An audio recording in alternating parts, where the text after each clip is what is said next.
Fútbol Informal, el programa de podcast que no es más que esa extensión del grupo de chat que tienes con tus amigos para jugar al fútbol 2 veces por semana y terminó siendo un grupo de opinión. El día de hoy me encuentro, como todas las noches, con el Cards, José Cargiulo, Rafael Bruno Rafi, su servidor Estefano Bruno ST. Tras noticias que rodean el mundo del fútbol, creo que es imposible negar que la más sonada en estos últimos días es la noticia de la Juve y el tema de las plusvalías y la rebaja de 15 puntos. Mucha gente nos ha preguntado también esto a cada uno de los grupos, en redes, de qué es esto, qué se trata, que mucha gente al final no lo comprende. Lo vamos a explicar, pero antes de explicarlo, señor Rafaelo, a su salud, señor, ¿ves? Que fue el que perdió esta vez en el tema de los picks, solo pegó uno y casi ni lo pega.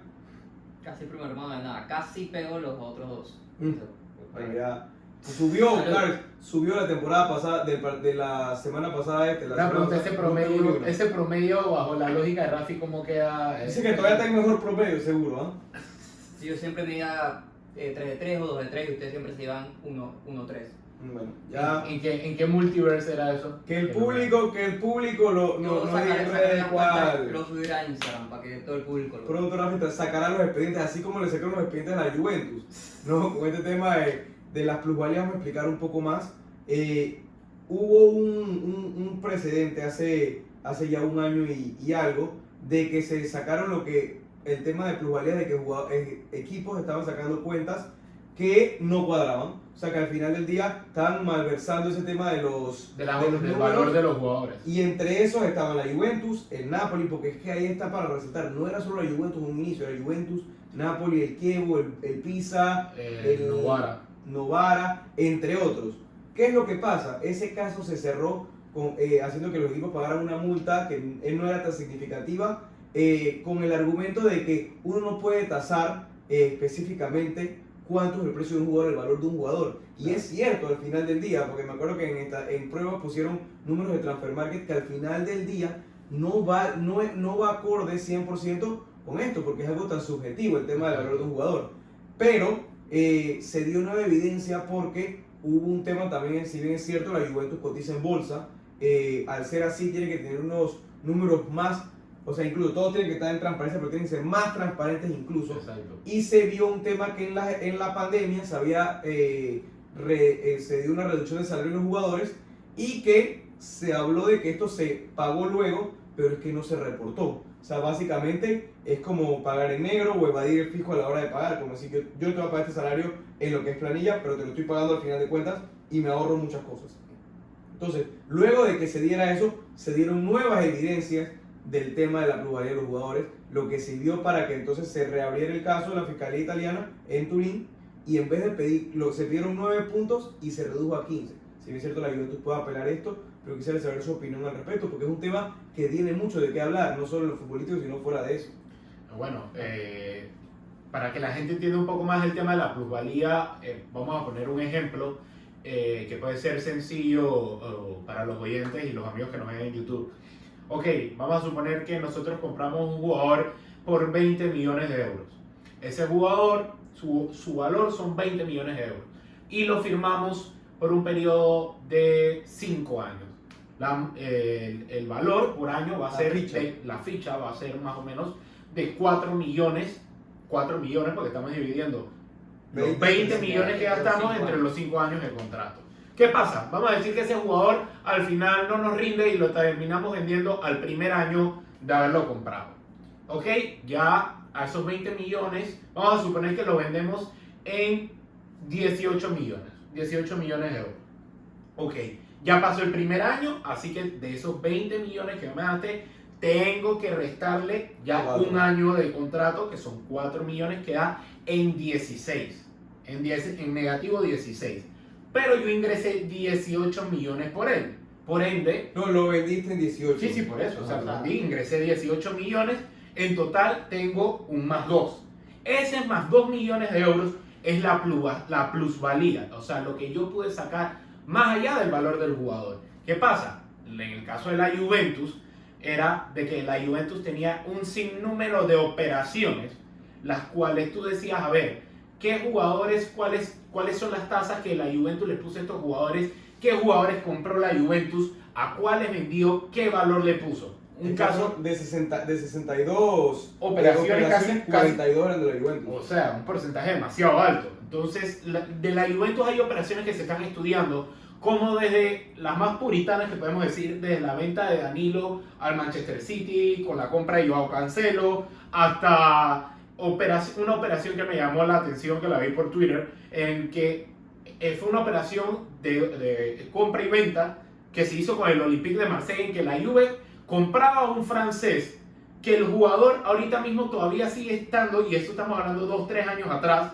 en 8 millones de euros, y el jugador sigue jugando en el sub-23, que viene siendo la tercera división de Italia, Serie C. Y el jugador que la Juventus le vendió al Olympique de Marsella en 8 millones también. En 8 millones también, en ese monto de la transacción, el jugador está jugando creo que en el filial del Olympique Marsella, y esa es casi como la cuarta o sexta división de Francia. Entonces al final son operaciones como esta, operaciones también como la de Pjanic y Arthur, que cualquiera que tuviera algo de noción futbolística de lo que eran los jugadores en ese nivel, iba a notar que había algo tras bambalinas. O sea, Arthur tú no lo puedes tasar, por mucho de lo que sea, en 70 millones un jugador que era suplente y que, o sea, no era que tenía una curva de crecimiento. No, sí tenía una curva de crecimiento. No, pero en ese momento, en ese momento, exacto, eso es lo que quiero decir. O sea, en ese momento a 70 millones tampoco. Al igual que Pjanic.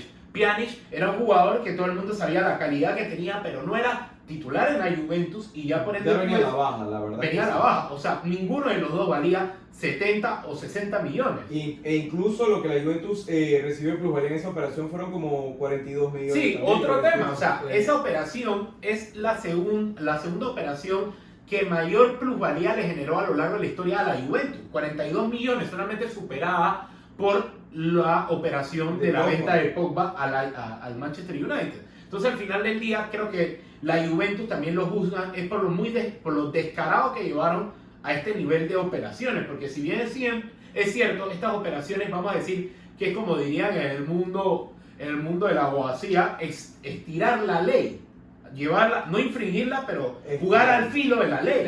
Pero yo creo que ya la Juve abusó de esa imagen. Digo, pero es que, como dice Carlos, la plusvalía no es algo ilegal, lo hacen muchos equipos, el Barcelona también lo ha hecho varias veces, y en ese caso de Pjanic es importante 2 puntos de resaltar.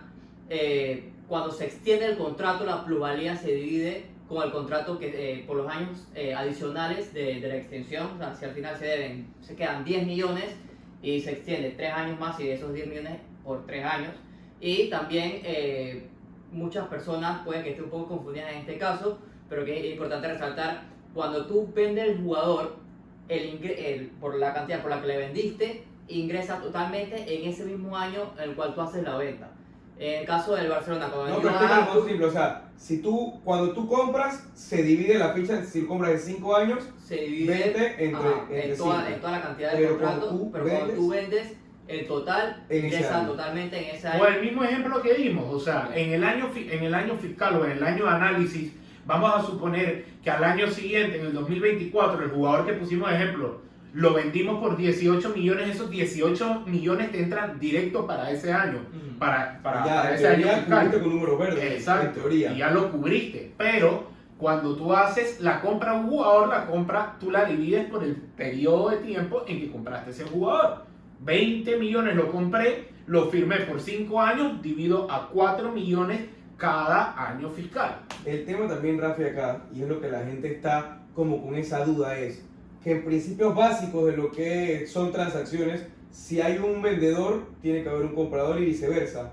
Entonces, para que la Juve tuviera que hacer esas operaciones, que son bastantes, tuvo que haber un equipo que también hiciera exactamente lo mismo, como el caso del Olympique de Marsella. ¿Por qué simplemente el único castigado es la Juventus y todos estos clubes no? Porque fue lo que mencionaba al principio principalmente, que mencionó Carlos, que la Juve cotiza en bolsa, y que tú mencionaste, los números tienen que estar, o sea, más que transparentes. También, además, no solamente la plusvalía por lo que están multando, pues se lo sigue a la Juventus, porque, como mencioné, la plusvalía es algo en teoría legal, no ético, por si lo quieren ver así, pero también se vio mucho de que estaban como sus números no estaban siendo reales. Y obviamente, por todo lo que ha pasado en Hay Italia, incluso conversaciones hay que se muchas tomaron como conversaciones. declaraciones. Sí, no solamente eso, prueba de contrato. pinchazos en teléfonos con Pinchazos. con No, pero son- conversaciones. Y también hay pruebas como la venta de Kulusevski. Hay un acuerdo entre la Juve y la Atalanta que dice que la Atalanta se quede, o sea, la Juve le compra tiene que comprarle un jugador. Perdón, la Atalanta tiene que comprarle un jugador a la Juve, que la Juve misma decida por tal monto. Entonces son acuerdos que tú dices, a ver, también hay creo que una comunicación por parte de los abogados de Cristiano Ronaldo, algo referente al salario. Sí, o sea, aquí hay muchas bases. cosas bajo de la O sea, mesa. esta decisión la tomaron en base a pruebas fehacientes. Y como por ahí leí también unos aficionados de Twitter de la Juventus que decían que quizás en el 2005 ellos eran inocentes y los declararon culpables. Esta vez son culpables totalmente los que estaban en los escritorios de la Juve. Los que estaban en el escritorio de la Juve sabían qué estaban haciendo y saben que no estaban operando acorde al 100% por lo legal. Y supuestamente Agnelli, esto solamente Nedved, principio. el director deportivo de la Juventus, incluso el que estuvo en la Juventus, que ahora es el director deportivo del Tottenham, que creo que es Paratici, algo así. Paratici y Cherubini o algo así. Cherubini era el que estaba ahorita mismo, que lo reemplazó. Exacto, Cherubini y ese también, que está en el Tottenham ahora, Paratici también. Los dos están ahora mismo sin director deportivo los dos clubes, porque están hasta el día de hoy, salvo que haya una apelación, sancionados. Pero bueno, sacando todo lo extradeportivo, si no vamos a lo deportivo, la Juventus dio una gran actuación este fin de semana contra el Atalanta, o sea, un partido bastante parejo, fue de momentos evidentemente, y a mi concepto, un resultado justo, un 3-3, que creo que fue un banquete de fútbol. Sí, yo vi una Juve que volvió a demostrar un fútbol cercano a lo que había demostrado antes del partido contra el Napoli. Yo creo que la Juve va a ir por esa curva ascendente. A mí, y como te lo mencioné en el podcast antes de ese partido, a mí lo que me preocupaba es que yo veía una Juve repuntando, no tanto en el tema futbolístico, sino más en los resultados, y que sabían de que poco a poco, si seguían por esta curva, una derrota si vencían al Napoli, podían encaminarse a volver a pelear el título. Yo creo que ahora con esta deducción de puntos y todo lo demás, a la Juve no le va a dar para meterse a Champions, pienso yo, a menos de que siga ese como diría el buen panameño, embolillamiento en el segundo, tercer, cuarto puesto entre el Milan, el Inter y la Roma, que sigan perdiendo puntos, y al final el Napoli 14 son los puntos que dividen a la Juventus de ese cuarto puesto que lo lleva a Champions. el Napoli se aleje en el primer lugar y al final sea una pelea. Y creo que ese sería el peor escenario para la Juve. Para la Juve, el mejor escenario sería que un segundo, un tercero se escape a pelear con el Napoli por el campeonato, y de ahí ellos puedan sacar cierta ventaja, enrumbarse y meterse No, yo creo que para mí el mejor escenario para la Juventus es ganar Europa League y tener el cupo directo a No, Champions. Europa League, yo es lo más No, difícil. yo creo que de los tres, El la mejor Europa League- escenario, digo, ¿cuál es el mejor escenario? Para, O sea, para Champions, yo creo que sigue siendo la Liga, porque en la Liga al final los rivales son inferiores. En Europa Sí, League, pero en Europa League dependes de ti, en la Liga no. en la Liga igual dependes de ti. No, pero son 14 puntos en los cuales tu rival directo... Sí, tú pero o vas sea, a ganar. tampoco es que me digas que Son 9 partidos los que quedan. que la Roma o el Milan o el Inter no van a pinchar. 18. Van 19 partidos. Ajá, faltan Sí, 18, todavía, o sea, pero o sea, todavía falta toda la segunda vuelta. 19. O sea, aquí 14 puntos, te voy a decir que es muy difícil, pero no imposible. Exacto. Pero yo te digo, Rafi, al final del día tú no ves a la Juve ganando ya sea la Copa Italia, Sí, o por Copa, la o sea, Europa League, creo que no lo por ves Copa, así. Por Copa puedo los asegurar. tres decimos que es el camino más fácil. Europa League. Ajá, Sí, a Europa. asegurar Europa. Porque se fue el Napoli, se fue el Milan, nada más queda el Inter, Y la el Inter y Roma, que son los equipos más fuertes, o sea, con ellos, esos tres. En la liga lo veo metiéndose ligeramente a Europa League, peleando a Champions, lo veo prácticamente imposible, y en Europa League no lo veo compitiendo por mucho tiempo. Y al final del día, o sea, también como dicen, lo de la rivalidad en Italia, pero se quedó evidenciado, y como ya mencionaron en el podcast pasado y no voy a ondear en esto, la Juventus cuando juega contra equipos que de verdad tienen algo de nivel como lo que fuera la Napoli, pasa lo que pasó.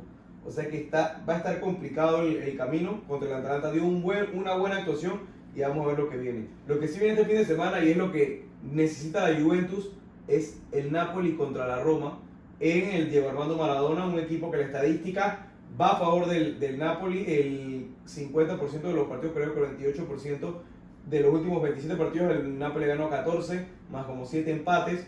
Entonces esto le da que la estadística y también el fútbol se le está dando más al equipo de Spalletti. Está como el tema que Kvaratskhelia tiene un virus, todavía no se sabe si va a jugar, lo más probable no. No jugó el partido contra la Salernitana este fin de semana, pero lo que le beneficiará a sería una victoria del Napoli. Y en papel creo que, sacando que Mourinho es el otro técnico, creo que es muy más probable que gane en las estadísticas están con el Napoli. Mira, un partido cerrado. Sí, va a ser un partido cerrado como los últimos que hemos tenido contra la Roma. Yo creo que lo que menos puede hacer el Napoli es confiarse sobre todo de la ventaja de puntos que tiene, de que hoy está primero y la Roma está cuarto. Yo creo que hay que, y como te lo mencionaba, el Napoli lo que tiene que jugar esta segunda vuelta a que cada partido es una final. Este partido lo es, el clásico, el Derbi del Sol. Yo creo que lo que les está costando es el tema con los jugadores que se fueron al Mundial. Jugadores como Zielinski, Sambon Guisá, el propio Chucky Lozano, que antes era muy difícil dejarlo en la banca, sin embargo hoy en día es un jugador que, o sea, definitivamente no está para pelear el puesto de titular, sino que es un revulsivo que metes al 60, 70, que buscas algo. Inclusive que ni los mete ya. Sí, exacto, o sea, no encuentra la necesidad de meterlo. Entonces yo creo que eso va a ser fundamental por parte de la Roma. Creo que... Es irónico porque al final lo que es Samunizá y Zielinski se tiraron partidazos contra la Juventus. Sí, pero sobre todo creo que el mediocampo, lo que podía rescatar ese partido era a los Lobotka, que Lobotka está teniendo una temporada estupenda, o sea, récord en pases precisos. Osimhen y Kvaratskhelia fueron los fundamentales esos tres en ese partido. Va a empezar Kvaratskhelia. No, este partido es muy difícil con esta Roma de Mourinho, que lo está haciendo bastante bien. Y algo que tiene la Roma es que juega a línea de 3 con dos carrileros que me imagino que van a tener mucha preocupación si juega Kvaratskhelia con él y con el otro extremo del Napoli. Politano y el señor, o sea, que son gente que te va a correr todo el partido. Y entonces cuidado con Mourinho, que son los que le gusta bastante eso. Bueno, y Dybala, equipos. A Dybala que está jugando muy bien. Dybala está jugando bien con el Charaui y también Abraham ahí arriba. Sí, y ahora, bueno, nos vamos también a lo que es la Premier, ¿no? Que van a ser partidos cerradísimos. Pero antes de lo que viene en la Premier, un partido decepcionante el que se tiró el Chelsea contra el Liverpool. Y ya no quiero seguir hablando en lo decepcionante del Liverpool, pero es que de los últimos 3 partidos, un punto, y le salió barato este empate, porque se le erró un gol a Kai Havertz al inicio. Uno va a pensar que, o sea, esto era para goleada. Y no solamente eso, sino es que el Chelsea fue el que dominó el partido, cuando todo el mundo pensaba que era contrario, que el que iba a tratar de aprovechar esa oportunidad de poder sacar los 3 puntos era el Liverpool, estando de local y contra un rival que venía flojo. Entonces, digo, este partido, si bien es cierto, lo que yo rescato es Mudryk, el debut del ucraniano. Me parece que es un jugador que va a marcar época en el Chelsea. Un partido. No, los destellos que dejó me parece que es un jugador diferente a lo que el Chelsea venía comprando como carrilero. Eso sí es cierto, estoy de acuerdo ahí. O sea, es un perfil totalmente diferente que hasta los mismos aficionados del Arsenal, cuando vi par de comentarios, decían de que, o sea, si lo hubieran fichado ellos, ya de seguro hubieran ganado la Europa League, la Premier. La Premier. Definitivamente. No, y está el tema del proceso con Graham Potter, porque muchos no tienen ese tema de que no, que será que es lo que necesita el Chelsea y tal, pero yo sí creo que con estos fichajes y de repente ahora que ya tiene más mano en el equipo, puede ser que vaya subiendo. Evidentemente esto no fue una gran actuación, pero pongan el ejemplo de Arteta. Sí, literalmente cuando estabas hablando se me vino Arteta a la mente, porque era un equipo que sí tenía buenos jugadores, pero... Porque el Arsenal invirtió de su tiempo. Se criticó. Sí, pero no tanto como el Chelsea. No tanto como este Ah, Chelsea. no, bueno, No. la temporada pasada, o sea, el Arsenal tuvo un momento coqueteando con el descenso. Claro. Al principio, Al antes de principio. sí. a noviembre. Digo, y el Chelsea tampoco está entre los primeros puestos. Digo, no está coqueteando con el descenso, pero... Mitad de tabla, un equipo que venía hace 2 años en la equipo, Champions, pero exacto. como Carlos mencionaba tras cámaras, ya no queda nada de ese equipo, o sea, Sí. ni de jugador ni de edad, o sea, Es ya que tú ves las piezas fundamentales en lo que era ese equipo. A ver, la defensa reconstruida totalmente. ni Christensen ni Rudiger, nadie está. Exacto. La media cancha se le va al Jorginho, Bono, se le va a Kanté, Jorginho. si acaso queda Kovacic, adelante Pulisic, que es un jugador que estoy seguro que lo van a vender tarde o temprano. Pero es que eso ya está con, o sea, está en venta. Digo, y Ziyech también. Sterling, que fue, dicen que no es lo que se esperaba, al final hay números, hay nombres y bueno, habrá que hacer una limpia y se tendrá que invertir lo que se tenga que invertir como hizo en su momento el Arsenal. Pero hablando del Arsenal, mira que está dando resultados, ahora otra victoria contra el Manchester United en un partidazo. El Manchester United dio la pelea, pero evidentemente Creo que él le ganó el ritmo futbolístico que tiene Sí, el Arsenal. Está muy. jugando. también por las Mucho bajas fútbol. que tuvo, las bajas que tuvo el United son justificadas. Al final del día se controló el partido desde la media cancha, pero bien ganado por el Arsenal, un equipo que explosivo por las bandas, que tiene mucho control, mucha idea de lo que juega y es eso, o sea, creo que es un equipo que ya está encaminado a la Premier, no creo que nadie se vaya a quitar, tanto así que, bueno, Wow, estás hablando temprano. ¿crees que No. todavía Sí, no, yo digo que todavía hay pelea. son 8 puntos, no, 5 puntos y un partido menos que el City? Son 8 puntos arriba, el City que viene a hacer hat-trick con Haaland. Sí, y también, pero hay que ver que la profundidad de plantilla que tiene este Arsenal repite mucha alineación, muchos jugadores juegan muchos partidos, que digo, le está saliendo bien, están jugando un fútbol espectacular, pero ahora en febrero que se vienen competiciones europeas, viene Liga, tomando en cuenta que la Premier es la liga con, o sea, el país con más partidos, hay que ver cómo sobresalen de toda esta cantidad de minutos. Son temas, evidentemente, o sea, es en abril cuando se aprieta lo que es el mismo calendario, pero sí deja buen sabor. Y a uno que está dando buen sabor, evidentemente, es Erling Haaland. 3 goles, nuevamente hat-trick, 25 goles en lo que va de la mitad de la temporada. O sea, va de la temporada por la mitad, 25 goles. Evidentemente, se ve con esta proyección, o sea, sin duda va a ser bota de oro, pero por cancha. Ya hubiera sido campeón goleador en las 2 últimas ediciones. Imagínense, o sea, pero este equipo, bueno, ya esperanzado, que me imagino que lo que quiere Guardiola, no le importa ni la FA Cup, nada de esa Carabao Cup, él va por la Champions. Así No, que pero yo creo que Ya abrió el paraguas, como siempre, Guardiola. es clásico, claro. Pasa, cuando sale una mala racha, abre el paraguas. Y eso es lo que no me gusta de Guardiola, pero digo, para mí todavía queda mucha liga. O sea, aquí puede pasar cualquier cosa, una mala racha, 2-3 partidos que saques apenas un punto. Se te fumó eso y en el partido directo pierdes, chao. Y la última pregunta ya para salir de lo que es el tema de la Premier, y me llama mucho la atención por todo lo que mencionan de los técnicos, las excusas y tal. Jürgen Klopp, ¿ustedes creen que él voluntariamente va a dar un paso hacia un lado o creen que la directiva va a decir hasta aquí llegaste? ¿Y esta temporada sería o no sería? No, yo creo que le van a respetar hasta bueno, dependiendo de cómo queda al O final. sea, se de queda temporada. 10º, por ejemplo. Joder. Es que también hay que poner en contexto dónde este Klopp agarró a este Liverpool. Exacto. O sea, ¿A agarró un dónde Liverpool lo que, llevó? y a dónde lo llevó. Pero hasta qué punto eso te da... No, yo creo que Klopp, como lo demostró en su etapa en el Dortmund, yo creo que él mismo daría un paso al costado. Sí, yo creo que le daría un paso al costado, pero no Pero en la no. temporada. O sea, Exacto. al acabar la temporada, toma en cuenta cómo que haya pasado. Ahí Cuando se haga la matemática de los puntos, dónde quedaron la inversión y todo lo demás, es ahí donde él va a dar el paso al costado. Yo creo que igual, o sea, la directiva le va a respetar su proceso, no lo van a sacar ahora independientemente pase lo que pase. A final de temporada pueden ser otros 200 pesos, pero yo creo que la directiva está clara de que ahorita mismo, aquí, ok, si tú sacas a Klopp, ¿a quién puedes traer que tome las riendas de ese Liverpool y lo lleve a otro nivel? Porque una cosa es el sentimiento de que, ok, que todos decían Gerrard es el que sigue a la batuta, pero Gerrard ya habíamos visto que lo sacaron de la Aston Villa.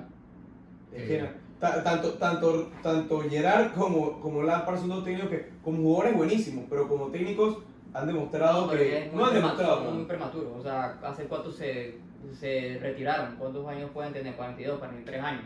Tampoco es que todos van a ser un Guardiola que en su primer año en la élite ganaron Champions y todo. Siento que, o sea, al final del día no son salidas discretas, son desastres estrepitosos que te dicen, lárgate de aquí, niño, yo necesito a alguien que me ponga a controlar acá. Sí, yo no soy pro de poner a un técnico joven solamente porque haya sido leyenda del club tan rápidamente.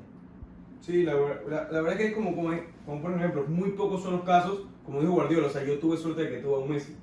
Y es así, o sea, creo que está complicado y tiene que empezar. Y también una cosita que no mencionamos, que hablamos los dos equipos, City y Arsenal se enfrentan el jueves, FA Cup. Ten un pick de ahí, datito. ¿Cómo lo ves? Lo digo en mi pick. No, pero el partido la verdad es que es un partido muy bueno, partidazo, y tomando en cuenta de que el fin de semana no tienen partido, se va a dar todo.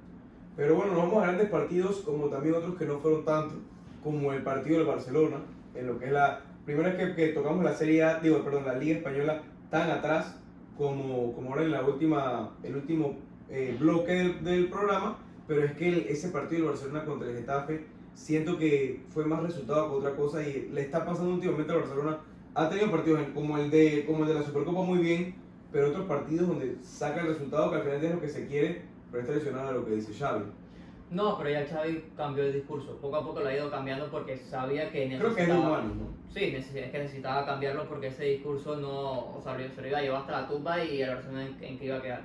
Al final, como mencionas, el partido fue un partido malo. Yo creo que fue el peor partido de la temporada. Me costó ver ese partido, pero pesó mucho también la baja de Lewandowski. No solo porque Ansu Fati no ha estado a un buen nivel, sino es que un delantero 9 que te juega de espalda en estos partidos contra un Getafe que todos saben que siempre te va a ir a cerrar, es fundamental. Ansu Fati no podía jugar de espalda. Ansu Fati te va a correr, te va a desequilibrar un par de ocasiones, pero además que en el centro se pierde, no juega de espalda, Barcelona no podía generar. Claro, y también fue un mal partido de Pedri, Busquets lo hizo bien, pero al 60 estaba muerto, porque es normal, es que al final del día yo creo que esta es la última temporada de Busquets. Se habla de Gundogan para el equipo, de repente a mí me gustaría que lo de Kanté sea cierto, ojalá, pero ya se nota que Busquets no le da para jugar. No, sí le da, es que depende mucho cómo juega el Barcelona. ¿Qué le da qué?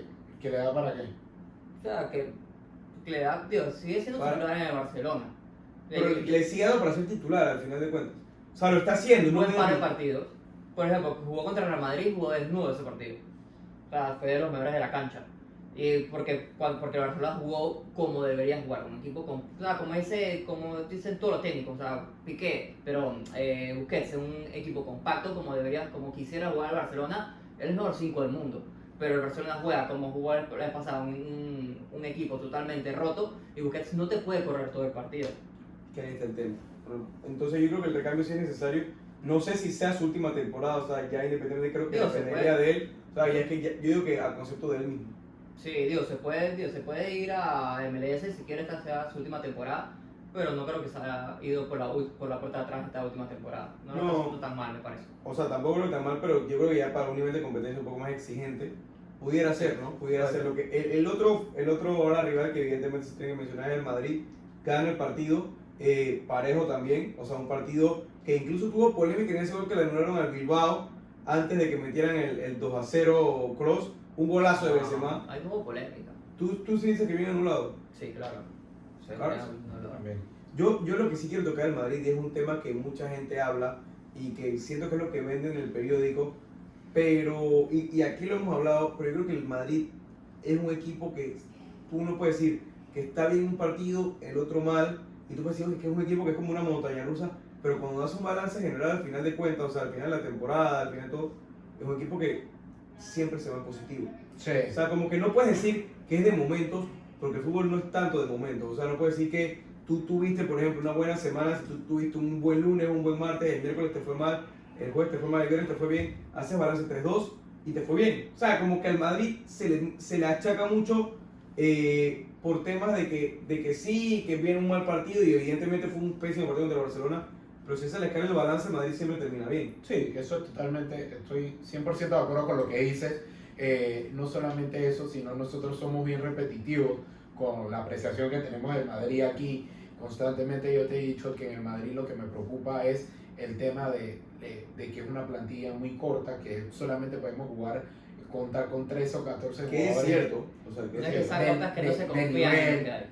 Si pasa una lesión o algo, es rezar porque Benzema esté en su buen nivel y no se lesione, porque si no, no hay un 9 que pueda reemplazarlo. Entonces, en fin, o sea, en el Madrid el comentario es muy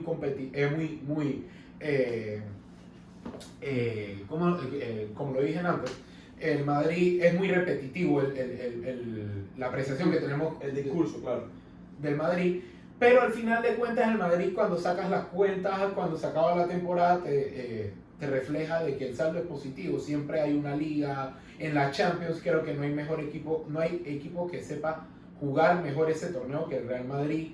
Entonces sí, hay baches de por medio, hay actuaciones deplorables, como fue el clásico, entre otras. Fue el clásico y entre otras, pero al final del día, y bajo el método Pintus, como dicen, yo considero y espero que el Madrid esté a tope, que esto sea el punto de partida para arriba. Bueno, que quién sabe, ¿no? Ahora yo también, hablando de puntos de partida para arriba, para abajo, como sea, quiero poner un punto de partida ahora que el Atlético de Madrid fichó a Memphis Depay. ¿Cómo esto puede impactar al equipo? O sea, ¿creen que va a ser un jugador que es lo que necesitaba el Atlético? ¿Qué es perfil del Cholo? ¿Qué es lo que le puede dar algo distinto? ¿Qué se puede esperar de Depay, un jugador que básicamente estaba descartado por Xavi, aunque él lo negara? A mí me parece que no es un perfil el Cholo, pero creo que el Cholo le va a poder sacar rendimiento, porque algo que sí tiene Depay es que me parece que es un jugador que cuando tú le tocas la tecla y te compra la idea, va a morir y a guerrear por ti hasta el final. Pero creo que futbolísticamente no es lo que necesita el Cholo, porque yo no veo a un Depay que te baje a defender y que sea ese defensor, el primer defensor como es en el esquema del Cholo. Yo no lo veo.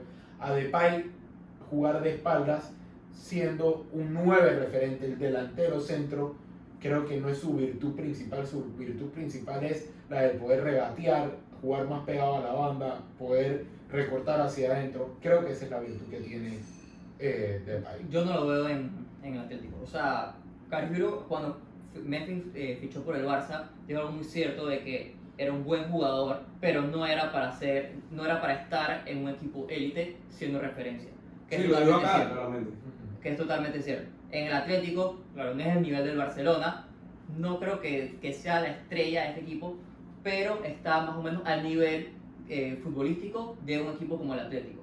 Pero, yo concuerdo, el Atlético no tiene un perfil de Memphis Depay. Memphis Depay no tiene cabida en este Atlético. Lo digo hoy que ha jugado un partido, ¿no? Que no ha hecho gran cosa, pero yo no lo veo haciendo un gran papel en el Atlético. Puede tener buenas actuaciones porque es un crack. Ahora yo les pregunto, ¿qué tiene que hacer Depay para calificar su fichaje como un buen fichaje y un buen rendimiento de aquí a lo que resta de temporada? Ok, también hay que evaluar el costo de 3 millones que fue. Okay, más una variable. Pero el rendimiento. Ok, teniendo en cuenta que costó lo que costó, yo diría que si él hace de 7 a 10 goles en la temporada, eso es bastante. Eso es mucho, tomando en cuenta que faltan la mitad de la liga, es mucho. Eso sería 7, entonces 7 en 19. No está mal. Sí, tomando en cuenta que no va a ser el 9 referente, creo yo. 7 goles en 19 partidos te diría que fue un buen fichaje de invierno. ¿Rafi? Sí, también, también como qué hace dentro del equipo, no solamente con goles, porque su virtud no son los goles.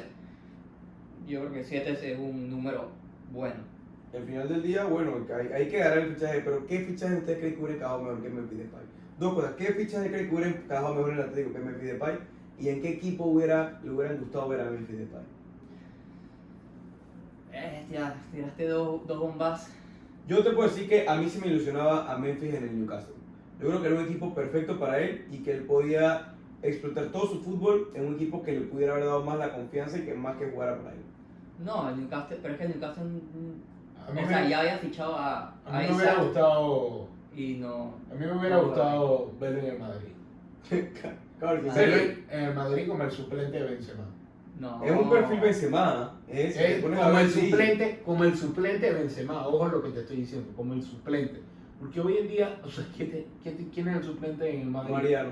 Mariano, que es un exjugador. El Madrid sabe que tiene que fichar a Julián Álvarez del River Plate.